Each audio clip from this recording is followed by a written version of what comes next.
Hello dear students, कैसे हैं आप लोग। आई होप सभी अच्छे होंगे बच्चों।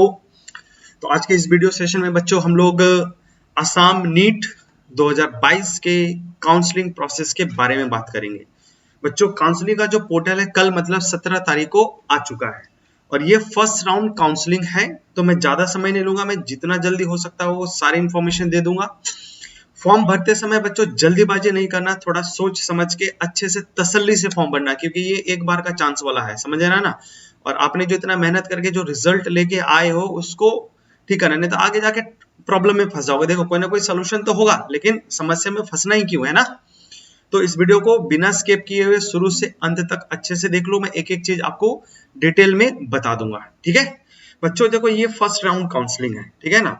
तो फर्स्ट राउंड काउंसलिंग के लिए मैंने क्या किया था, पहले से एक वीडियो बना के रखा हुआ था। बच्चों मैंने पहले एक वीडियो में आपको पूरा काउंसलिंग प्रोसेस के बारे में डिटेल में समझा दिया था, तो एक बार मैं शॉर्टकट में बता देता हूँ। ये फर्स्ट राउंड काउंसलिंग है, ठीक है। फर्स्ट राउंड काउंसलिंग में बच्चों ये आपको 17 से 21 अक्टूबर तक के लिए एक रजिस्ट्रेशन फॉर्म का पोर्टल खुला हुआ, उसी को बताने के लिए मैं ये वीडियो स्टार्ट किया मैंने। मतलब ये फॉर्म जो है बच्चों कल 17 तारीख को 12 बजे के आसपास आया होगा। आई थिंक कि जितने लोग काउंसलिंग के लिए इंटरेस्टेड है, जो लोग पार्टिसिपेट करें, उनको सबको पता होगा। थोड़ा मैं ही लेट हो गया हूँ, ठीक है। ये बच्चों 21 अक्टूबर तक आपको फॉर्म फिलअप कर लेना है। 23 तारीख से बच्चों आपको ऑप्शन ऑनलाइन जो चॉइस है बच्चों कॉलेज का, वो फिल करने के लिए 23 तारीख को पोर्टल फिर से खुलेगा। 23 तारीख से 25 तारीख तक, ठीक है ना, जैसा कि यहाँ पे सामने स्क्रीन पे दिख रहा है। 23 तारीख से 21 तारीख के बीच में आपको ये फिलअप कर लेना है, ठीक है ना। 5 बजे तक, शाम के 5 बजे तक। फिर उसके बाद ऑप्शन लॉक करने का ऑप्शन आता है, वो 25 तारीख को आएगा। फिर उसके बाद जो सीट अलॉटमेंट है बच्चों वो 26 तारीख को होगा। और फाइनल जो रिजल्ट है डिक्लेयर जो होगा कि आपको सीट मिला या नहीं मिला, वो आपको 29 मतलब 29 तारीख को पता चल जाएगा, ठीक है। 29 अक्टूबर तक पता चल जाएगा इसमें, ठीक है। अब आते हैं हम लोग काउंसलिंग प्रोसेस में, आखिर हमें करना क्या है अभी, ठीक है। तो बच्चों ये देखो मैंने पहले ही बताया था आपको, डीएमए का साइट्स को एकदम अच्छे से याद रखना है। आप फॉर्म फिलअप करने के लिए बेटर है बच्चों मोबाइल में तो मत ही करना, ठीक है। आप लैपटॉप या डेस्कटॉप जो भी है आप उसको खोलो, उसमें फिलअप करो, ठीक है। और आपके जो डॉक्यूमेंट्स है, मैंने पहले बताया था क्या क्या डॉक्यूमेंट्स लगेगा, वीडियो मैंने ऑलरेडी बना के रखा था। तो उसके सबके पीडीएफ फॉर्म आपको रेडी करके रखने हैं, ठीक है। नहीं है तो अभी टाइम है, ठीक है ना, 21 तारीख तक टाइम है, ये 21 तारीख तक आराम से करना। तो इसलिए मैंने पहले बोला कि इसमें जल्दीबाजी मत करना, आराम से कर लेना, ठीक है ना। क्योंकि एक गलती से वजह से आप बहुत बड़ी समस्या में फंस सकते हो। तो समस्या आए नहीं, उससे बच्चे हम आराम से धीरे धीरे करते हैं। आपको जाना डीएमए के वेबसाइट्स पे बच्चों, और वेबसाइट पे जाके यहाँ पे देखो रजिस्ट्रेशन लिंक है, यहाँ पे लिंक देखा था लेटेस्ट में, जाके यहाँ पे रजिस्ट्रेशन लिंक है। जैसे रजिस्ट्रेशन लिंक पे क्लिक करोगे तो ये फॉर्म आएगा, फॉर्म पे क्लिक करोगे, ठीक है, यहाँ ओके करना है तो एक फॉर्म आपके सामने खुल जाएगा। यहाँ पे क्लियर है। तो यहाँ पे न्यू रजिस्ट्रेशन है और लॉगिन, तो एक बार न्यू रजिस्ट्रेशन करना पड़ेगा आपको, ठीक है ना। न्यू रजिस्ट्रेशन कैसे क्या करना है उसके बारे में मैं दिखा दूंगा। जैसे देखो यहाँ पे न्यू रजिस्ट्रेशन पे जैसे क्लिक करते हो, ठीक है, तो यहाँ पे एक लिंक और खुल के आ जाता है। ये देखो ये फॉर्म, यहाँ पे आपको अच्छे से बच्चों डिटेल में सब कुछ बताया गया है कि आपको क्या क्या करना है, ठीक है ना। एक शॉर्टकट में काउंसलिंग पूरा प्रोसेस क्या है बच्चों, यहाँ पे देखो पहला जो ऑप्शन है click here the process follow for the NEET UGC 2022 counselling के लिए। तो जब इस पे क्लिक करोगे तो आपको एक पीडीएफ फॉर्म में एक फॉर्म खुलता है, ठीक है। ये फॉर्म खुला हुआ है तुम्हारा, ठीक है, ये देख लो, ठीक है। अब इसमें देखो पहला लगा filling of application form, first में क्या करना है, फिलिंग ऑफ एप्लीकेशन फॉर्म। फिर उसके बाद logging and upload all the required documents, जो भी अपलोड रिक्वायरमेंट है उसको अपलोड करना है, ठीक है। उसके बाद फिर आता है take a print of that application form और फिलिंग ऑफ ऑनलाइन प्रेफरेंस। जैसा मैंने बताया था बच्चों, ये आपको जैसा मैंने पहले बताया था, ये आपको ऑनलाइन फिलिंग चॉइस जो है 23 तारीख को ओपन होगा, 23 अक्टूबर को ओपन होगा, ठीक है, 23 अक्टूबर को। देन उसके बाद डिस्प्ले ऑफ सिलेक्टेड लिस्ट जो 29 अक्टूबर को डिस्प्ले हो जाएगा कि आपका सिलेक्शन हुआ कि नहीं हुआ। तो अभी फिलहाल बच्चों ये क्या आ रहा है, अभी फिलिंग ऑफ एप्लीकेशन फॉर्म है, जिसमें आपको लॉगिंग एंड पासवर्ड एक आपका जनरेट होने वाला है। तो उस पे हम लोग आ जाते हैं, इसमें क्या करने वाले हैं इसमें, ठीक है। अब यहाँ पे जो कुछ इंस्ट्रक्शन दिया हुआ है बच्चों, उसको थोड़ा अच्छे से हम लोग एक एक करके ध्यान से देख लेते हैं कि चल क्या रहा है, ठीक है ना, उसमें क्या है। देखो पहला सेकंड ऑप्शन, पहला तो मैंने दिखा दिया, काउंसलिंग प्रोसेस का स्टेप आपको बता दिया। अब दूसरा जो है बच्चों, applicant should have a valid mail ID. Mail ID का मतलब है बच्चों, आपने जब नीट एग्जामिनेशन के लिए जब एप्लीकेशन फॉर्म भरा होगा तो उस टाइम पे भी आपको एक मेल आईडी यूज किया होगा, उसका एक आईडी और पासवर्ड है, जीमेल का हो, गूगल का हो, याहू का, व्हाटएवर जो भी हो। तो ज्यादा तक लोग जीमेल का यूज करते हैं। उसका एक आईडी और पासवर्ड आपको अच्छे से होना चाहिए और उसको यहाँ पे रिक्वायर्ड होने वाला है, ठीक है ना। जब एप्लीकेशन फॉर्म भरोगे तो उसको रिक्वायर्ड होने वाला है, ठीक है। अगर मान लो पासवर्ड किसी वजह से भूल गए हो तो भैया एक नया आईडी बनाओ, आईडी पासवर्ड बनाओ, ठीक है, और पहले से है तो ठीक है, अदरवाइज चल जाएगा उसमें। दूसरा, एप्लीकेशन फॉर्म भरने से पहले मैंने वैसे कम्युनिटी सेक्शन में डाल के रखा था एक नोटिस, अभी फिलहाल हटा दिया है, बट ये आपको इसी डीएमए के वेबसाइट पे मिल जाएगा, medical college and dental college. उसमें कुछ रूल रेगुलेशन दिया गया है, 2022 तक के लिए वैलिड है वो रूल। आप उसको डाउनलोड करना है और केयरफुली भरना है। आपको चाहिए तो मैं डिस्क्रिप्शन में लिंक में दे दूंगा, पहले भी दिया था, फिर से दोबारा दे दूंगा, कोई दिक्कत नहीं, इसमें भी दे दूंगा। उस रूल रेगुलेशन को प्रिंट आउट करके अच्छे से पढ़ लेना है, ठीक है। अभी फिलहाल बहुत ज्यादा उसकी जरूरत नहीं है। देन उसके बाद आता है बच्चों, फोर्थ पॉइंट आ जाते हैं, the candidate should note down the password given in his और कीप इन द, मतलब जो भी इसमें फॉर्म जब भरोगे तो एक लॉगिंग आईडी और एक पासवर्ड बनेगा, उस पासवर्ड को अच्छे से सेफली रखना है, क्योंकि फर्दर जब भी अभी ये काउंसलिंग जब तक चलेगा तब तक आपको इस पासवर्ड और आईडी की जरूरत पड़ने वाली है, ठीक है। तो ये तो कॉमन सेंस की बात है, आज के जनरेशन में सबको ये चीज पता है, ठीक है। उसके बाद आप जिस भी कम्युनिटीज वगैरह से बिलोंग करते हैं, उस कम्युनिटीज का जैसे कास्ट सर्टिफिकेट जिसको बोलते हैं, वो सब चीजें पीडीएफ फॉर्म में रखना है, आगे लिखा हुआ इसमें। एनीवे, सेकंड फिफ्थ पॉइंट पे आ जाते हैं बच्चों, please note that if candidate commit any mistake in filling online application form, बहुत इंपॉर्टेंट, वेरी वेरी इंपॉर्टेंट बच्चों, ठीक है, ये चीज ध्यान रखना, बहुत इंपॉर्टेंट। मतलब इसमें शॉर्टकट में बताता हूं, अगर फॉर्म फिलअप करते समय आपने किसी तरह की गलती अगर कर दिया तो भैया ये जो डीएमई है इसके लिए कोई रिस्पॉन्सिबल नहीं होगा, ठीक है ना, उसकी कोई रिस्पॉन्सिबिलिटी नहीं, गलती आपकी है आपके। इसलिए मैंने बोला बच्चों ज्यादा जल्दीबाजी नहीं करना, फॉर्म फिलअप करने से पहले सोच समझ के वीडियो अच्छे से देख लो, इसलिए बता रहे इंस्ट्रक्शन को एक एक करके सुन लो उसके बाद, ठीक है। छठे नंबर पॉइंट में आ जाते हैं, applicant must possess required criteria and education qualification. Obviously आप यहाँ तक पहुंचे हो बच्चों इस फॉर्म को फिलअप करने के लिए, तो ये रिक्वायर्ड क्राइटेरिया जो भी आप फिलअप, इसके लिए टेंशन नहीं लेना, मतलब वो 12th पास होना चाहिए, उसमें 55% होना चाहिए, है ना, सॉरी 60% होना चाहिए असम स्टेट के लिए, 85% कोटा के लिए, ठीक है ना। तो वो सब चीजें तो आई थिंक कि सबको पता ही होगा, ठीक है। उसके बाद applicant email ID and mobile number should be used for the corresponding, मतलब मेल आईडी जो मैंने बोला और एक मोबाइल नंबर जो भी दोगे वो करस्पॉन्डिंग के लिए, फर्दर करस्पॉन्डिंग के लिए यूज करें, मतलब कॉल करके ये लोग बुला सकते हैं, पूछ सकते हैं कुछ भी उसके लिए। After reading the above instruction filling online application form to click the button, ये सब पढ़ने के बाद नीचे एक बटन दिया हुआ है, इसको क्लिक करेंगे तो हम लोग नेक्स्ट पे चले जाएंगे। एनीवे, अभी एप्लीकेशन बहुत कुछ बचा हुआ है। 9 नंबर पॉइंट में आते हैं, the candidate must use the same detail in the filling application. ये तो भैया एकदम कॉमन सेंस है कि आप जब नीट का फॉर्म जब आपने भरा होगा तो उस टाइम पे जो भी डाटा इंफॉर्मेशन जो दिया था उसी सेम तरह का, ऐसा नहीं कि नाम में स्पेलिंग चेंज कर लो, है ना, फादर नाम में स्पेलिंग चेंज कर लो, कास्ट चेंज कर लो, समथिंग, वो सब चीजें नहीं होगा यहाँ पे, ठीक है। तो वही सेम एप्लीकेशन। उसके बाद बच्चों यहाँ पे आपको अगर आपको काउंसलिंग के थ्रू सीट मिल जाता है तो आपको एडमिशन के टाइम पे 1000 रुपया स्पेशली काउंसलिंग के लिए पे करना पड़ेगा, अगर सिलेक्टेड हुए तो, अदरवाइज अभी फिलहाल कोई पेमेंट नहीं लगने वाला है, ठीक है। उसके बाद दूसरा यहाँ पे इंस्ट्रक्शन दे रखा बच्चों की जो भी स्कैन कॉपी अपलोड करने वाले वो पीडीएफ फॉर्म में होना चाहिए, ओनली पीडीएफ फॉर्म में, ठीक है ना। और उसका जो साइज है बच्चों वो है 250 KB के आसपास होना चाहिए। 250 KB मतलब उसके नीचे या 250 KB तक हो तो चल जाएगा, उससे कम ही रहे तो ज्यादा अच्छा है, और पीडीएफ फॉर्म में होना चाहिए, ठीक है। आई बात समझ में आती है, ये सब चीजें बहुत आसान से हो जाता है, अगर नहीं समझ में आए तो गूगल पे मतलब सॉरी यूट्यूब पे सर्च करोगे तो इस तरह के बहुत सारी इन्फॉर्मेशन मिल जाएगा आपको, ठीक है, तो ज्यादा परेशान होने की जरूरत नहीं है। उसके बाद नेक्स्ट 12 नंबर पॉइंट में बोला जा रहा है, applicant need to not send copy of application from the any documents to the office, मतलब ये जो भी फॉर्म भरोगे फिलअप करोगे उसका कोई डॉक्यूमेंट्स आपको बच्चों ऑफिशियल में नहीं भेजना है, मतलब ऑफलाइन वगैरह जैसे नहीं भेजते तो उस तरह का कुछ नहीं करना है। However, can must take a print out of the application form is a subsequence, मतलब इसमें फॉर्म फिलअप करने के बाद एक प्रिंट आउट ले लो अपने सुविधा के लिए, अपने जानकारी के लिए, अपने दिखाने के लिए कि भाई हमने ये फॉर्म भरा है, बट ये ऑफिस में जमा नहीं करना, किसी को देना भी नहीं है, ठीक है। उसके बाद आता है candidate has a login using login ID and password for the uploading the requirement, जब डॉक्यूमेंट अपलोड होगा तब, ठीक है। उसके बाद यहाँ पे एनेक्सर वगैरह क्या क्या चाहिए, तो एनेक्सर यहाँ पे फिर से दे रखा है, ठीक है ना। तो एनेक्सर के लिए जब डॉक्यूमेंट्स मैंने जब बताया था बच्चों उसी में बता के रखा है, तो ये एनेक्सर पहले भी बोला था कि चेंज नहीं होता है ना, तो 2017 के रूल के हिसाब से जो एनेक्सर है वही सारे एनेक्सर्स वगैरह हैं, ठीक है, तो उसके लिए अलग से बता के रखा था। अब आते हैं ये सारे इन्फॉर्मेशन कंप्लीट करने के बाद बच्चों नेक्स्ट पे जैसे क्लिक करोगे, यहाँ पे ये नेक्स्ट वाला आ जाता है, तो नेक्स्ट पे जैसे क्लिक करोगे तो आपको एक यहाँ पे फॉर्म दिखेगा, ठीक है, फिर से सुन लो बच्चों एक बार ध्यान से। इस फॉर्म को बोला जा रहा बहुत ही ध्यान से, केयरफुली, स्पेलिंग मिस्टेक वगैरह बिना किए हुए भरना है।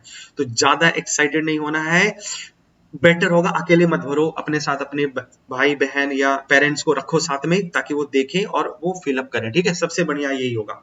आप अपने पेरेंट्स को रखो, अपने बड़े भाई या बहन जो भी हैं उनको साथ में रखो, ताकि वो लोग स्पेलिंग चेक करते रहें कि कहीं गलत तो नहीं हो रहा है। अपने जो डॉक्यूमेंट्स है बच्चों, क्लास 11 के, क्लास 12 के, फिर उसके बाद जो नीट स्कोर कार्ड उस सबका प्रिंट आउट सामने रखो, उसी में से स्पेलिंग देख लो अगर आपको डर लग रहा हो तो। ठीक है, और उससे फिलअप करो, गलती नहीं करना, ध्यान में रखना। देखो इन्फॉर्मेशन में करना क्या है, जैसे पहला है आपको नाम लिखना है यहाँ पे कैंडिडेट, जैसा कि यूजीसी नोट स्कोर कार्ड पे डला हुआ है, चेंज नहीं करना है।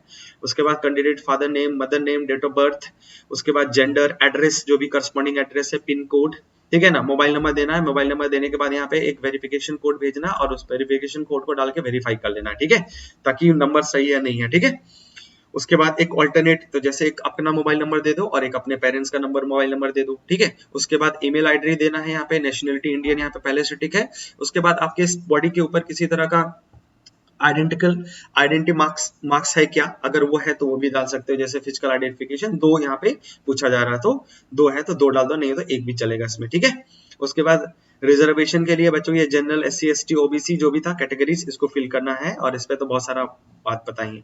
नीचे यहाँ पे देखो बच्चों, यहाँ पे आप जिस भी रिजर्वेशंस में आते हो वो चीज यहाँ पे ध्यान से देख के भर देना, नहीं तो मिस हो जाएगा, फिर उस हिसाब से आपको सीट नहीं मिलेगा। तो यहाँ पे तो यहाँ पर भी किसी भी तरह का गलती नहीं करना। ठीक है, नेक्स्ट आ जाते हैं उसके बाद, whether the candidate is a permanent residential of Assam, residential Assam है नहीं है तो यस पे ही टिक करना है। ठीक है, उसके बाद एजुकेशनल क्वालिफिकेशन जो है वो आपने class, whether the student all are classes from the 8 to 12 state in Assam, मतलब आपने बच्चों क्लास 7 से लेके क्लास 8 तक का किया है कि नहीं, मैंने क्लास, सॉरी फिर से मैं बोलता हूँ, एजुकेशनल क्वालिफिकेशन में एक चीज बहुत इंपॉर्टेंट दिया है, उसको ध्यान से भर लेना बच्चों, कि आपने क्लास 7 से लेके क्लास 12 तक आसाम में पढ़ा है या बाहर पढ़ा है, यस और नो पे टिक करना है।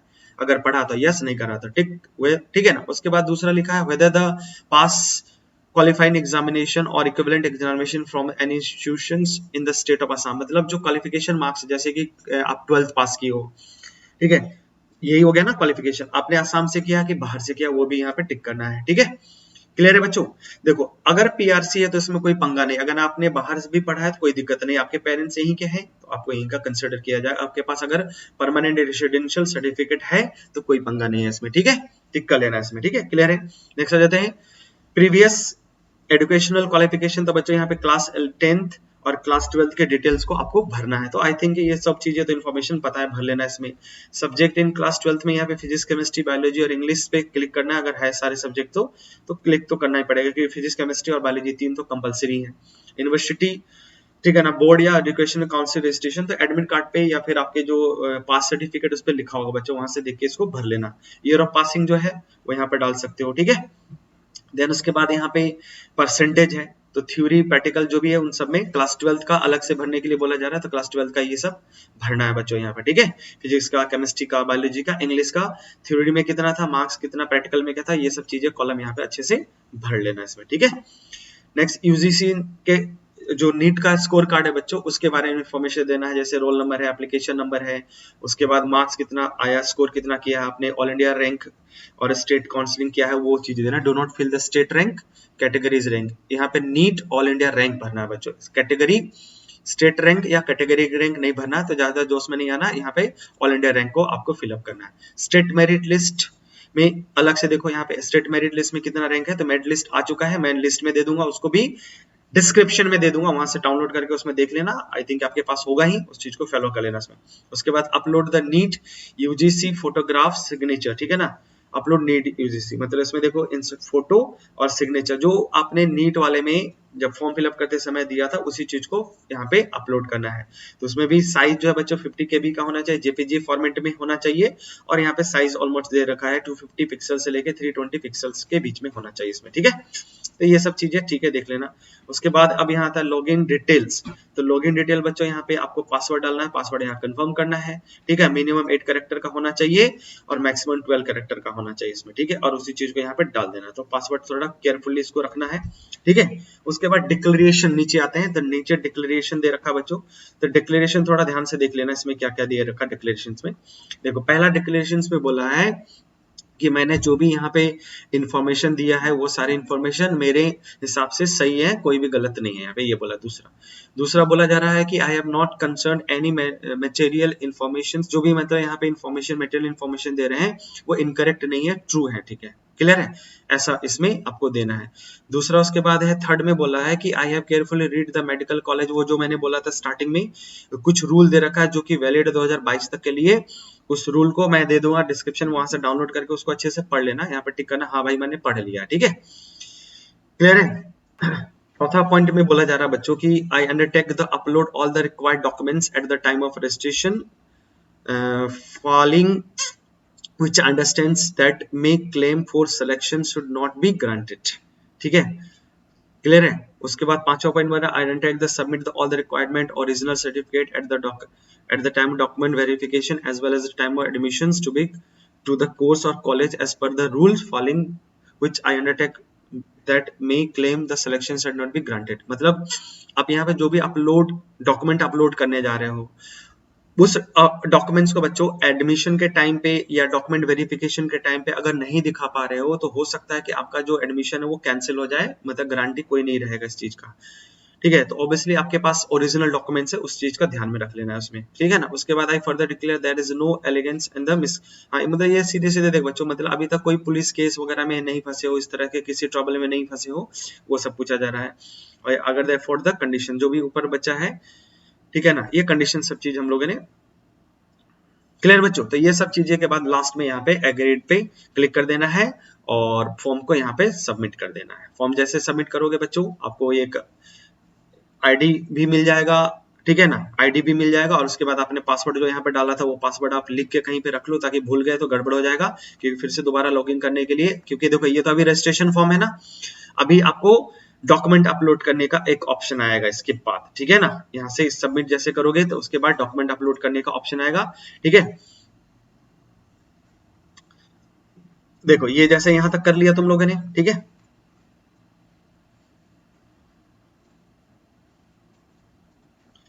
देखो जैसे यहां तक एप्लीकेशन फॉर्म फिलअप कर लिया, उसके बाद बच्चों यहाँ पे देखो logging in and upload all required documents. इसके बाद आपको डॉक्यूमेंट अपलोड करने का ऑप्शन आएगा।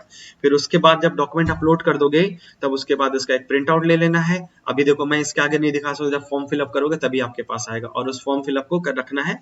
उसके बाद बच्चों 23 तारीख को चॉइस फिलिंग के लिए ऑप्शन आएगा इसमें, ठीक है। तो फिलहाल के लिए यही फॉर्म आपको फिलअप करना है बच्चों, केयरफुली इस चीज को भर लो, ठीक है ना। आपके मेडिकल कॉलेज का सवाल है, ठीक है। और चॉइस फिलिंग के लिए आप बच्चों कॉलेज के बारे में थोड़ा अपने सीनियर से पता करके रखो, कौन सा अच्छा है कौन सा बुरा है, क्योंकि काउंसलिंग टाइम पर उसकी जरूरत पड़ने वाली है 23 तारीख को, 23 अक्टूबर को, ठीक है। क्योंकि अभी कॉलेज का चॉइस फिलअप करना है इसमें, ठीक है बच्चों।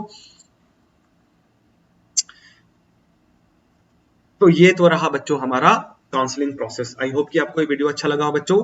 आप इसको केयरफुली देख लो फिर से दोबारा, अगर नहीं समझ में आया कोई चीज तो कमेंट सेक्शन में बोलना, पॉसिबली अगर होगा तो मैं जरूर आपको आंसर करूंगा इसमें, ठीक है। फिलअप इसको सीखने के बाद, अच्छे से समझने के बाद आप फॉर्म फिलअप करना, ठीक है। जल्दीबाजी करने की जरूरत नहीं है, आपको अभी 23 तारीख तक का ऑप्शन दिया गया है, ठीक है। जल्दीबाजी करने की कोई जरूरत नहीं है, अभी आपको 21 तारीख का ऑप्शन दिया गया है, 21 तारीख तक फॉर्म फिलअप कर लेना, ठीक है। तो अच्छे से समझ लो, देख लो वीडियो को, फिर उसके बाद फिलअप करना, ठीक है बच्चों। अच्छे से फॉर्म भरो, आई होप सब कुछ अच्छा होगा, आपको जब जो इच्छा है आपके कॉलेज वो मिले। मिलते हैं नेक्स्ट वीडियो में, तब तक all the best, bye bye. बाबू दौड़ के लिए वो पेन